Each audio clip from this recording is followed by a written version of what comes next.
Okay, now it's time to put on the new R&R Target's M-Lok Handguard.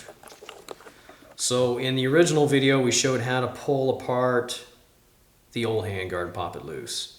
So right here is how that handguard attaches. It's got a threaded hole here and it's got a shelf that has a finger on the old handguard that sits here. Now we've done the same thing with the new one. First you've got to put your screw in. You're going to slide it through here, hold your finger on it so it doesn't drop out. You're going to put your spacer in here. Drop it right on the screw. Normally I would put Loctite on it, but since we're just doing a quick assembly, we're not going to Loctite it on. Your finger's still held under there. You're going to put your barrel, slide it through here carefully while your finger's still in place. Goes right in here, onto the shelf right there. Okay, hold it like this so that your donut doesn't fall off your spacer. Okay, you'll screw it in here like so.